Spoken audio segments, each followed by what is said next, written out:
Whether on the field, on the court, or on the balance beam, there's more to winning than the final score. Hi, I'm Patrick Manning of Black Desert Resort.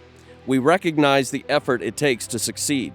That's why we are proud to partner with Utah Checkdown, the podcast that tells you the story before the game, then gives you a recap of what happened when it's all over, the grit, the glory, and the disappointments. Join us for stories of Utah's finest athletes and coaches. Thanks for listening.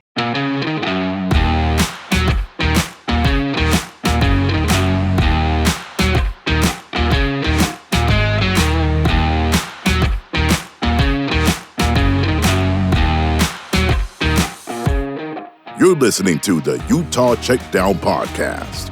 And now your host, Josh Furlong.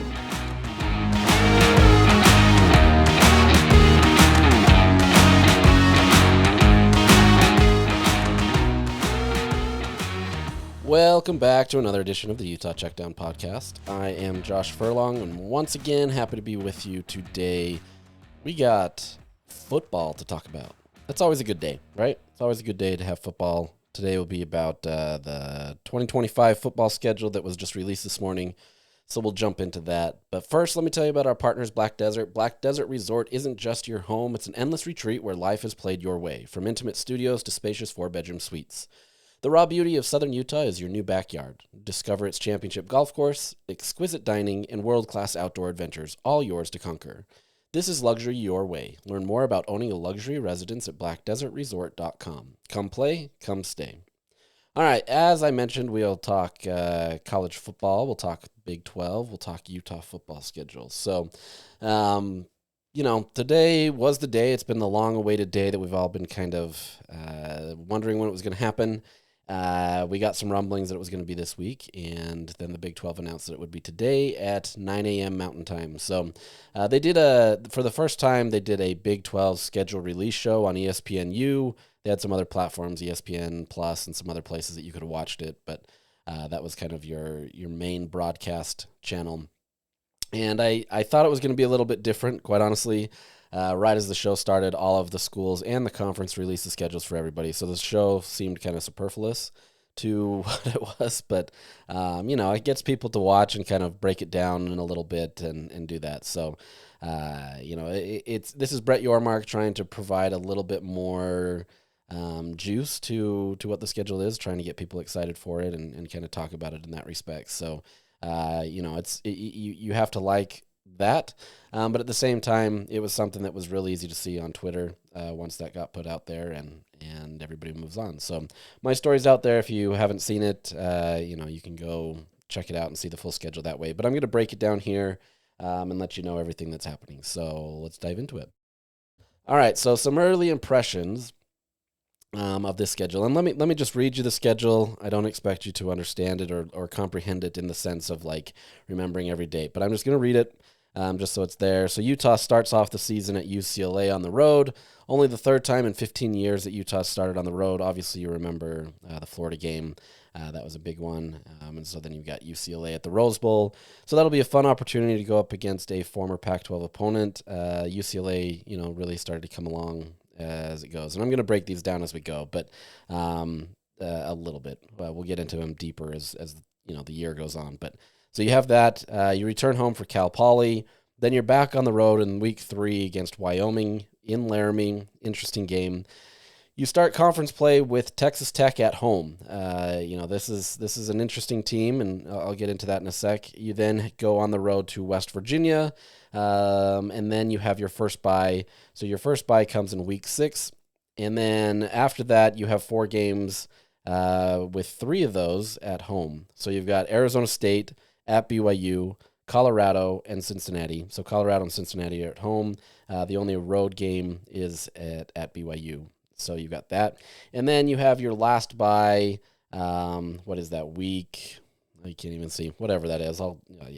And then you've got at Baylor, Kansas State at home, and then at Kansas. So you end the year at Kansas. That game will be either Friday or Saturday. At least that's the designation right now. So it could be another one of those Black Friday games, or it could be Saturday. So we'll see how that goes. So that's the schedule right there. I'm going to break it down. Like I said, we'll kind of go over it a little bit.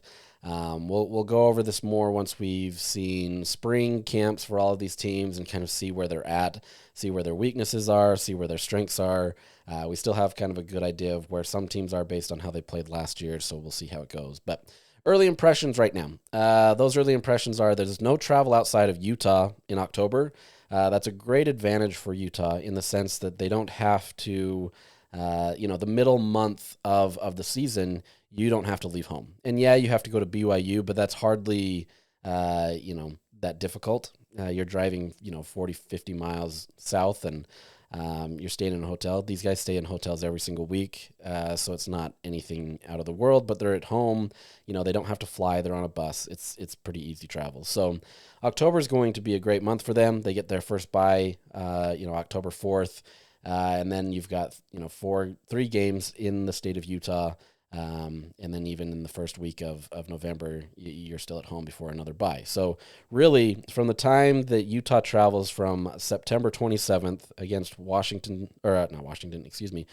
Virginia, they don't travel out of state again until November 15th. That's a huge stretch, especially, if there's injuries or other things that way. That's a great opportunity for Utah to not have to be able to travel a ton. So you're obviously front-loading that with, your non-conference schedule with UCLA and Wyoming, but outside of that, you only have 4 other road games in conference play, and one of those is in your own state. So not really that difficult in terms of the road competition, at least in travel-wise, right? Other impressions are, I think this is a good bye schedule for Utah. It sets up well. Their first bye is in week 6. Then you have 4 games. Your second is in week 11. I did take a note of that. I just, for whatever reason, wasn't looking at it. So I do know what I'm doing. So, but you do get a good bye schedule, right? You want to be able to get a little bit of the season underway before you get that bye. Be able to have some games under your belt, kind of rest up a little bit, especially as you go into October, and then, get a few more games before getting a second bye. So I think, this is about as good as you can ask for. Looking at the bye schedules for a lot of these other teams, and I'll break some of that down a little bit as well. It's not as easy for some of these other teams. So, for example, one team has a bye in week 2, and some in week 3. They can be beneficial wherever, but it's not always easy. So I think Utah benefited that way. More things about the bye. Utah has 2 home games after a second bye, or after the second bye. Where am I looking at? I'm all confused on my schedule. Anyways, no, they have 2 home games before their second bye. So you get essentially to stay there. You have a bye, and then you're going to Baylor. That's a great opportunity for Utah, as I mentioned. So you've got that long travel period where you're staying in state. Everything goes well. Utah does get 2 opponents this week after their own byes. So you do get Arizona State and Colorado. Each will have a bye the week before. Utah then actually has another opponent with a bye, but they both share the same bye, and that's Baylor. So Baylor has a bye that same week. So I kind of counted that as a net loss, right? Or not loss, equal. We'll just say that. It's really struggling today. Anyways, it's something to take into consideration that Arizona State and Colorado will have a bye before they play Utah. But I think the schedule sets up decently. Utah also has no back-to-back road games. They do have back-to-back home games, but this year they don't have to face any back-to-back road games, which can be an advantage as well. So, this schedule really sets itself up well in terms of being able to give Utah the rest that they need, assuming that they can stay healthy and, be able to go on a run if they need to. There's 2 stretches here that, you could decide which one is the toughest, and it's easy today on February 4th to be able to say, oh, this one's going to be tougher than this one, but it's hard to know until you get into the season, and fortunately, both of these are going to come, after the bye. So you're going to get a few games into the season. You're going to see how these teams are before you really see how these stretches are going to be.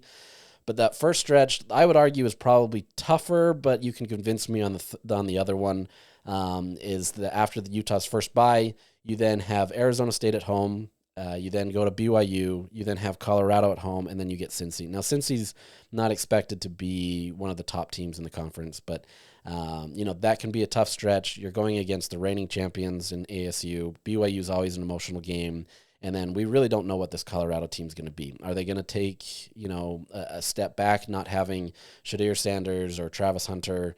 What's it going to look like? That kind of stuff. I think that one, more so than even the last 2 years, is more questionable. So this stretch absolutely could be not as difficult. I mean, quite honestly, it's 3 home games. And then, like I said, the other ones on the road, it's emotional. That's always going to be a tough game. So you can make a case that it's actually not their toughest stretch, but based on the quality of opponents, you could see that it could be there.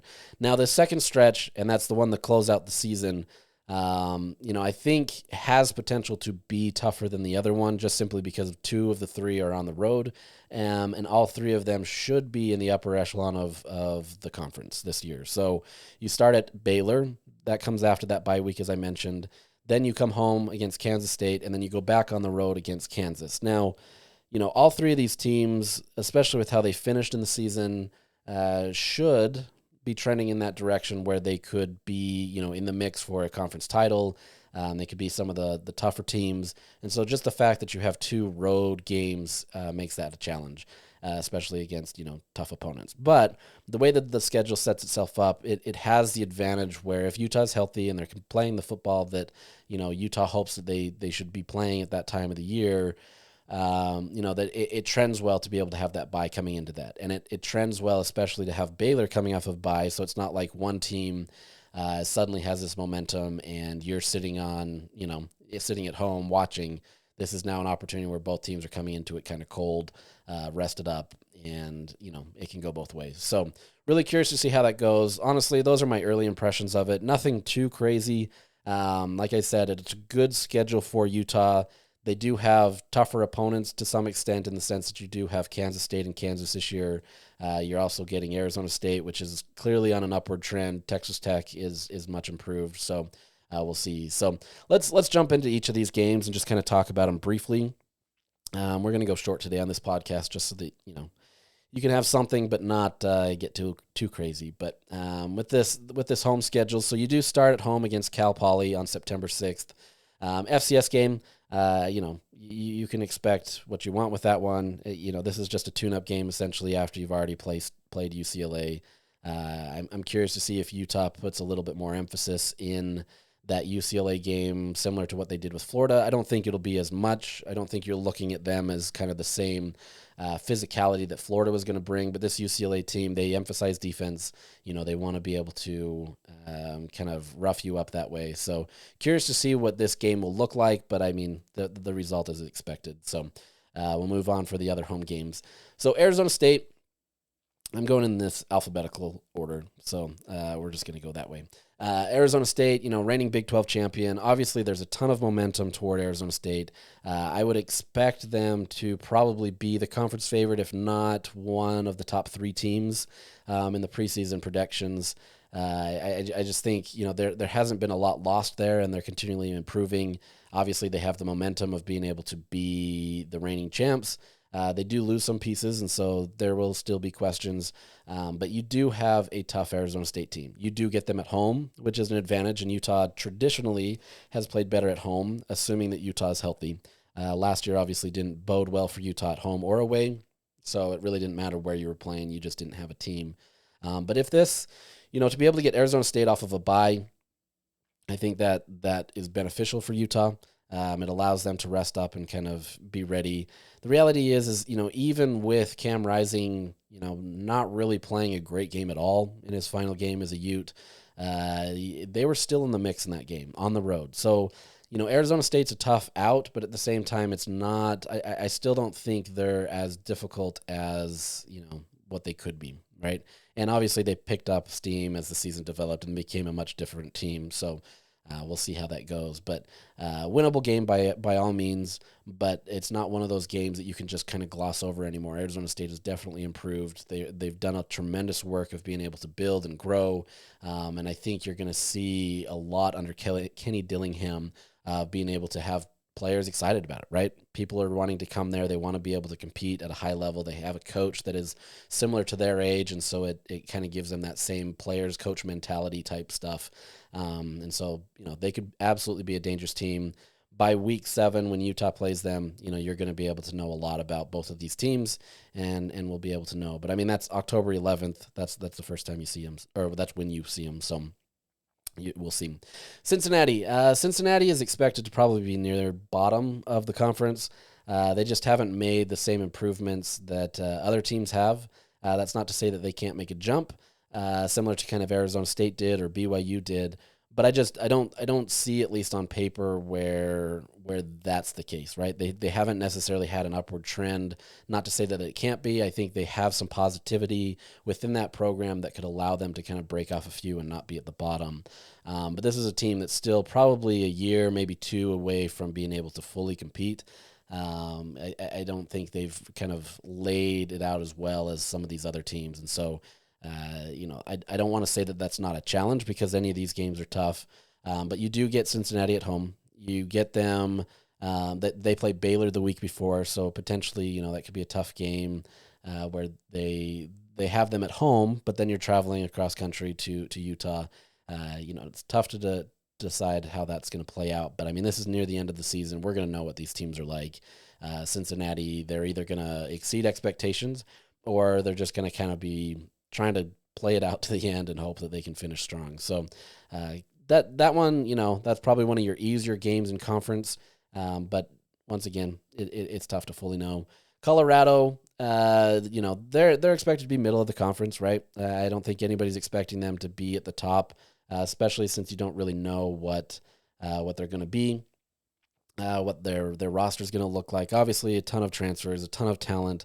Deion Sanders is a great motivator and continues to do a lot of great things there.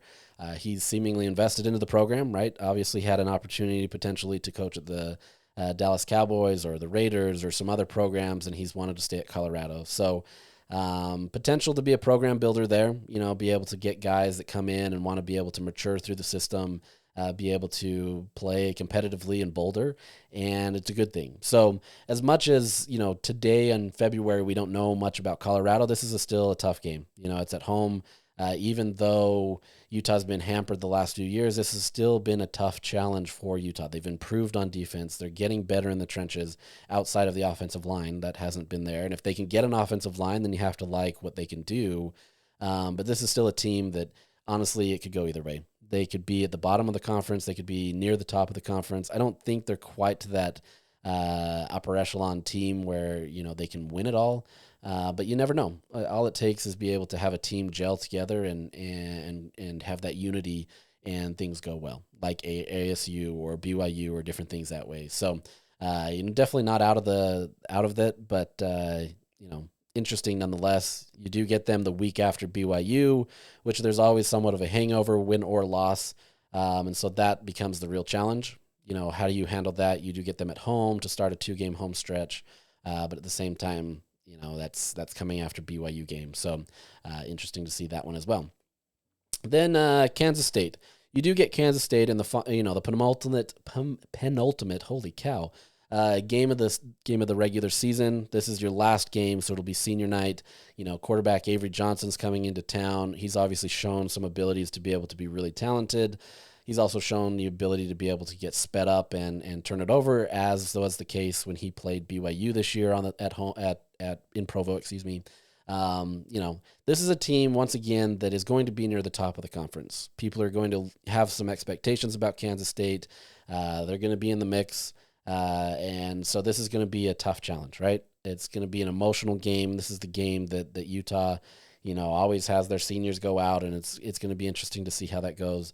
The benefit here is everything about this team by this point, and we'll know everything about Utah by this point as well. So there's not going to be any surprises in this game. I don't think this is one of those things where teams are going to catch Utah off guard regardless of where they play in the season, but you're going to know everything you need to know about Kansas State at that point in the season, right? Like, it's a little different than Texas Tech in week 4, where they're coming in. You've never really played them before. This is the only third time in the history of these two teams. But like non-conference play is tough to be able to see how a team really does, depending on what Texas Tech's schedule is like. Which just I'm side noting here, but they've got Arkansas, Pine Bluff, Kent State, and Oregon State. So it's not the murderer's row of non-conference schedules. It's actually you get an FCS team, you get a bottom of the FBS in Kent State.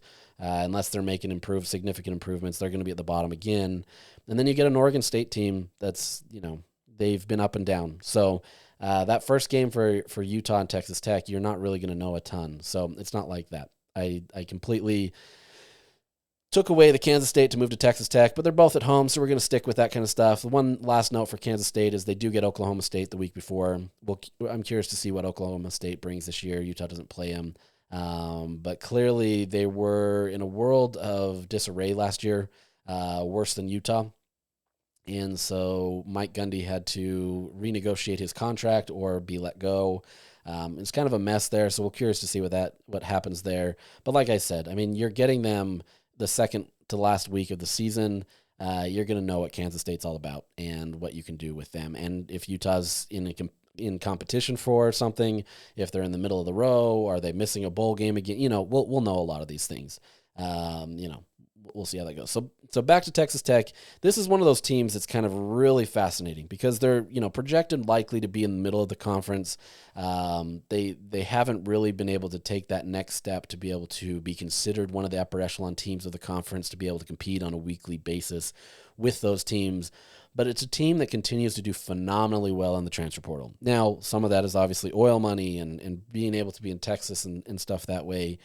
This is a team that ranks number 3 according to 24/7 Sports in the transfer portal for this last year. So they're getting a ton of talent. They're beefing up the trenches, trying to improve that. This becomes a very fascinating team to be able to watch, right? And you would have to imagine that Utah has been tested enough with UCLA and Wyoming being those are road games that allows them to kind of have that focus. Even if you start 3-0 in non-conference play, you're still going to get Texas Tech's attention because this is the first game of the conference season. It's at home. First real opponent to come to Utah this year. No disrespect to Cal Poly, but it's an FCS school. Not to say that can't be a team that can do stuff, but this becomes your first power team to be able to come into Rice Eccles this year, and so the energy is going to be exciting. Really could be a fun game, but like I mentioned, you may not know as much about Texas Tech, so curious to see how that goes.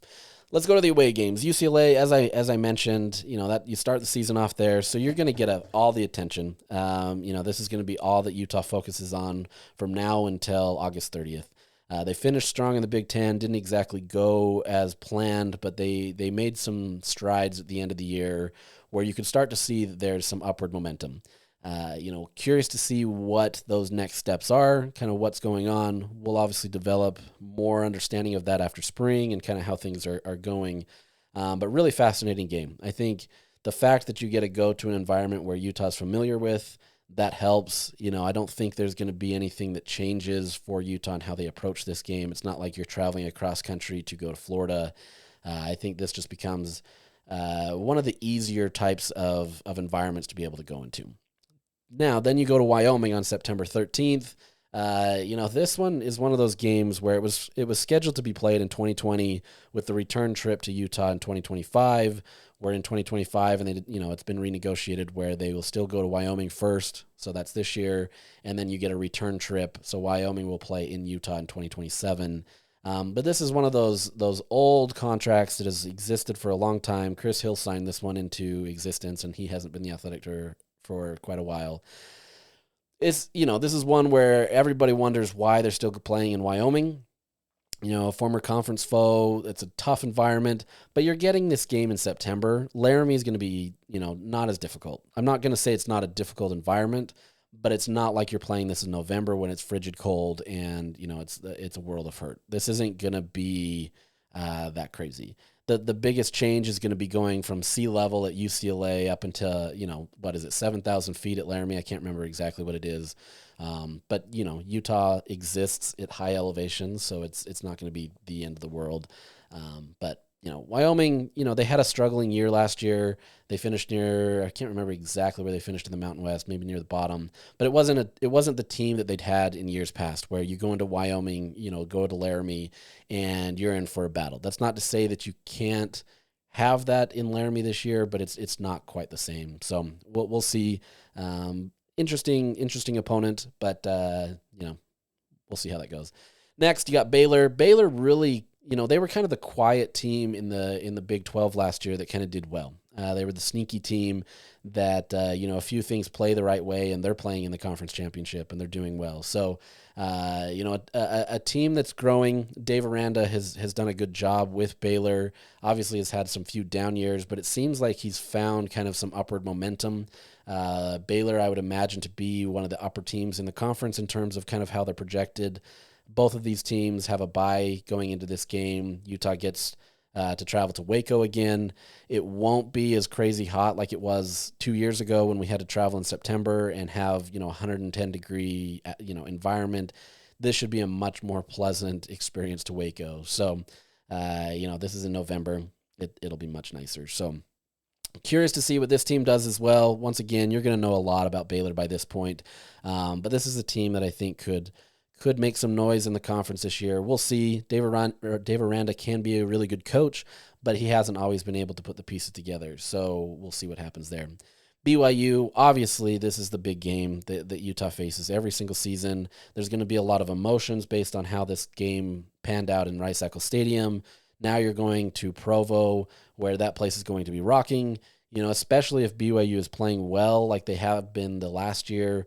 It's going to be tough to be able to go into that environment and upset BYU. They're going to probably be, if not the favorite, they're going to be, in the top three probably.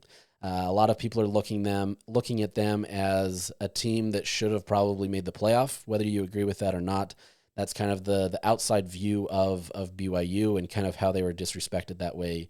This is a team that I mentioned. They played really well together. They worked together as a team and had a lot of consistency.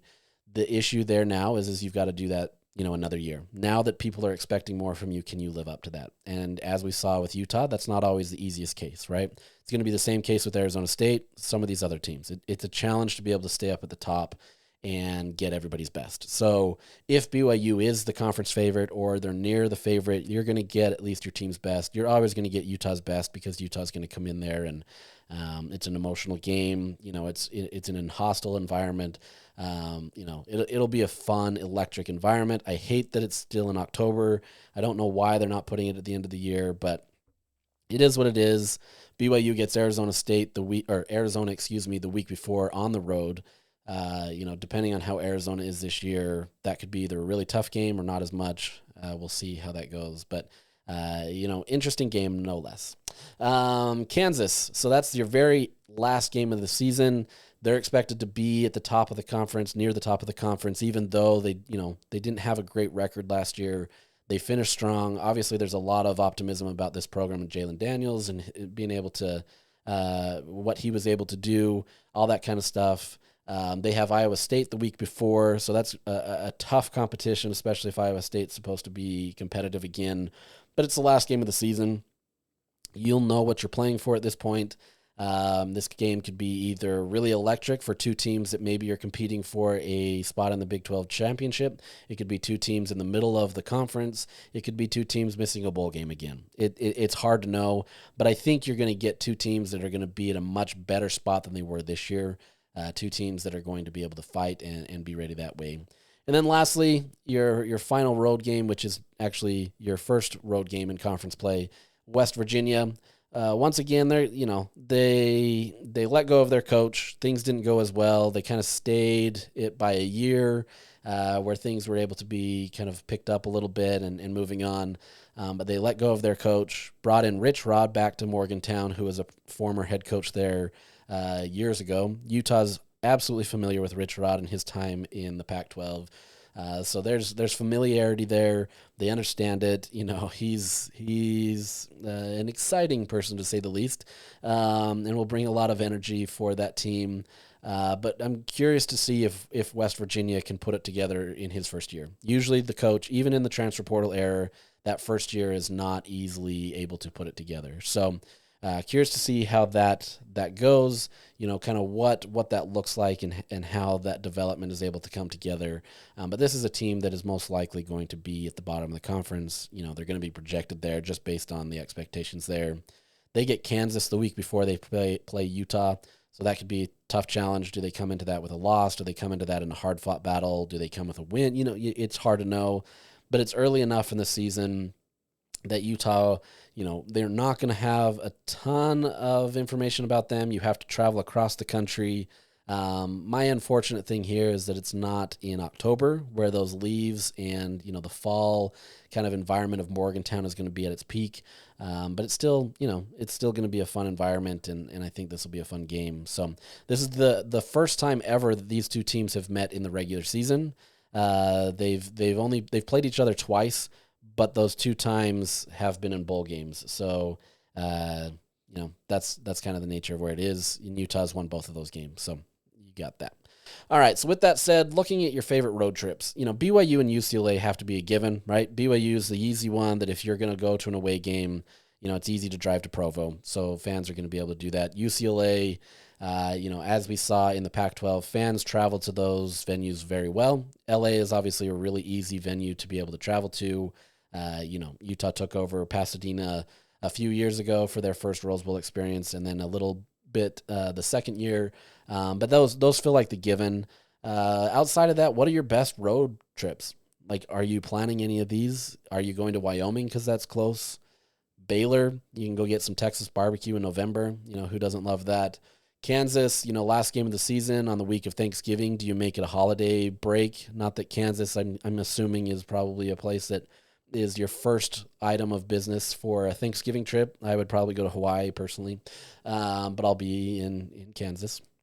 Maybe you go catch a Chiefs game. I don't know. Maybe you want to see the Chiefs fall. I don't know what that is. But you do get a new stadium with Kansas, so there's that. Or is it West Virginia? Late September, so it's not as good as in October, but it's a new environment, a true college town environment. What are those there? So I'd be curious to hear what your road destination trip would be. Curious to see kind of where people are leaning. I've gotten a lot already on Twitter as I've put this on Twitter with Wyoming, West Virginia. Some have said Kansas. Baylor hasn't really been in the mix. Even last time, granted this was in, the dead heat of, September that Utah played Baylor. They still probably outnumbered the Baylor fans if we're being honest. So still travel well, but, interesting no less. Lastly, we're just going to follow kind of some of the other teams and kind of some of the stretches that they have. Arizona State has arguably the toughest stretch. It's tough to really kind of see what this is, but and even then, I don't know if it's the toughest stretch, right? Like looking at this, it's hard to know if this is it. Anyways, the note on Arizona State, as your reigning champ, their toughest stretch, we'll call it, is at Utah after a bye week. Then they have to play Texas Tech at home, Houston at home, and then they go on the road to Iowa State. Not exactly the toughest schedule, right? It's not like it's these 4 top contending teams in the conference, but it can still be a challenge. But curious to see kind of how theirs develops. Their schedule lays up exactly the same way as Utah's in terms of the bye weeks. And so they're going to have a great opportunity at their disposal to be able to get back to the Big 12 championship game. So nothing out of the world. They do play at Mississippi State this year. Curious to see what Mississippi State looks like. Texas State is another non-conference game that's a tough one. But by and large, their schedule lays up fairly well. It's not that difficult. That is honestly just their toughest stretch of that schedule. Another team, BYU, they have a 6-game stretch between bye weeks. Their first bye week is actually in week 3. Wow, I read that wrong. Sorry. Week 3, and then they have a 6-game stretch. So it's a little, you get a long stretch there before a bye in week 10. Whereas Utah's easiest stretch is probably in October in the sense that they don't have to really travel. BYU has their toughest stretch in October. So October will be tough for BYU, where they have West Virginia at home on a Friday night. They go to Arizona, then Utah's at home, and then at Iowa State. It's once again, this isn't Murderer's Row, but this is a tough challenge in the sense that depending on how all 4 of those teams fare this season, it can be tough, especially you go to Arizona, never really know what's going to happen in the desert. Then you have an emotional game against Utah at home, and then you have to go on the road to face another team that's, top of the conference in Iowa State. So there's that. Colorado, they go the longest without a bye this year. So they go all the way to week 8 before they get their first bye, and then 4 weeks later to get their second bye. So, that could be tough for them, or it can be great in terms of momentum that allows them to be able to move forward and do that. Baylor and West Virginia have the second longest without a bye, so they go till week 7. So you've got 6 games before Colorado, 7 games before a bye. But Colorado finishes the season with Arizona State and on the road at Kansas State. So it could be a tough stretch, right? Those byes, I don't know how well they can serve you, but if things go wrong in that first 7-game stretch, it becomes a challenge, and then you end the season with 2 teams that should be at the top of the conference. So curious to see there. Iowa State and Kansas State have a week 0 conference game on a neutral site. They both get 3 byes this year, so you'll see that. Nothing really to take away from either one of those teams in regard to that. Their schedules lay up pretty similarly. Iowa State gets 2 home games with BYU and Arizona State back-to-back. That could be a difficult stretch, and then have to travel to TCU. Kansas State, their schedule, the way the bye works, they play no longer than 3 games before a bye throughout the entire season. Well, at the beginning of the season, you have 4 straight games because you got that week 0, and then you get a bye. But everything else lays out well. You go 4 games bye, 3 games bye, 2 games bye, and then 3 games. So it sets up well for them.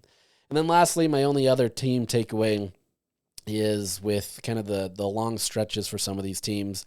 TCU has a week 2 bye, and then they have 7 straight games. Oklahoma State with also 7 straight games after a week 3 bye. Houston with a similar 7 straight games after a week 4 bye, and then Texas Tech with 7 straight games after a week 5 bye. So that's kind of the longest for those teams, outside of, like I said, Colorado, who has to do those first. That's kind of it. So by and large, the schedule around the conference lays up fairly evenly. I don't think there's one team that necessarily has a huge, distinct advantage, but it is something that is pretty equal. Like I said, Utah has a great travel schedule where they travel on September 27th, and then don't have to travel outside of the state until November 15th. That's a great opportunity for them. So good schedule. We'll break these down a lot more and how these go and kind of what goes on there. Outside of that, looking at football this week, tomorrow is National Signing Day, which will be silent for Utah. To my understanding, barring some last-minute changes, I don't expect them to sign anybody. That's not to say that it couldn't happen, but I don't expect anything to happen there. Right now, they're ranked numbers 38 in 24/7 Sports composite rankings for the year, so not bad at all. We'll see how that goes, but for the most part, Utah's fully focused on the 2025 season. They've got some of these freshmen already in, ready for spring. They've got the transfer portal people in here. You won't get a lot of that stuff until after that. So really curious to see how things go, but tomorrow will be pretty quiet for Utah. It's all business through spring camp, which will be coming up soon. So with that, we're gonna call it a day. We're gonna make this one short being 37 minutes compared to my last few that have been an hour. But like I said, we'll break the schedule down as the season goes or the year goes, and look at kind of what each team has. So it'll be a much deeper dive into that. But thanks for listening. I appreciate it. I hope you all have a great day, and we will chat later.